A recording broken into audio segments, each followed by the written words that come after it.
na Assembleia de 2018, então, é onde foi divulgado o resultado do edital para ser editor de revista.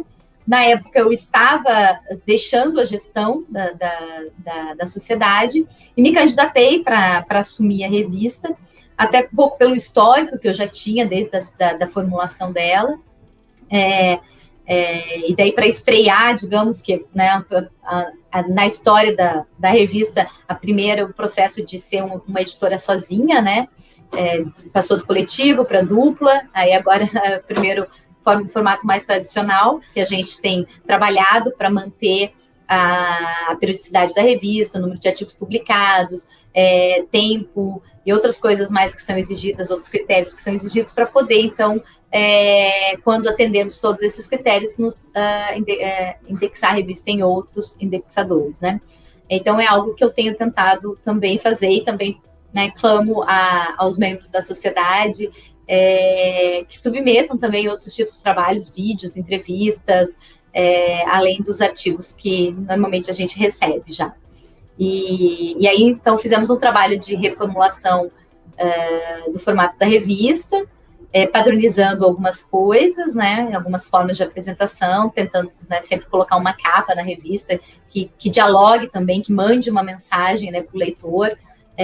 Os editoriais também, buscando sempre fazer alguma reflexão, além de apresentar os textos. Então, de modo geral, os editoriais que eu escrevo, eles são datados, né, ele procura pensar o contexto em que a revista está sendo publicada, o contexto econômico, político, organizacional, em que a revista está sendo publicada, dialogando também com o conteúdo que ela apresenta, né? Então, essa é a ideia da manutenção dos editoriais.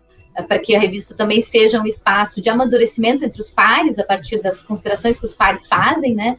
Para que os textos que sejam publicados tenham um grau de aprofundamento e discussão e contribua para a produção do conhecimento.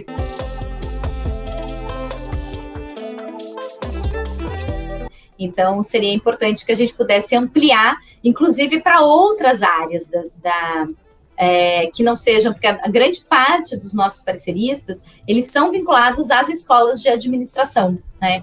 Então, às vezes, chegam alguns textos que seria fantástico a gente ter parceiristas de outros lugares, né?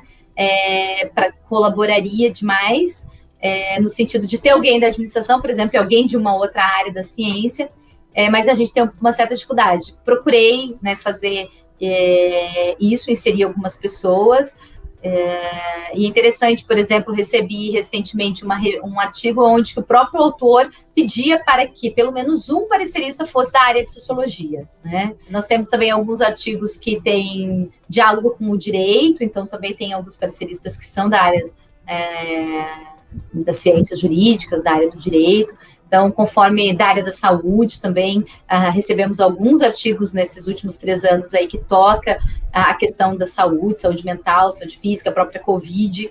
Então, busquei acionar também alguns pesquisadores dessa área para poder dar um suporte e trazer outras indicações de leitura que muitas vezes ainda não circulam, né, dentro dos estudos organizacionais que tem o chão da administração. A gente publicou alguns artigos ao longo desses 3 anos que eu estou à frente da revista em espanhol.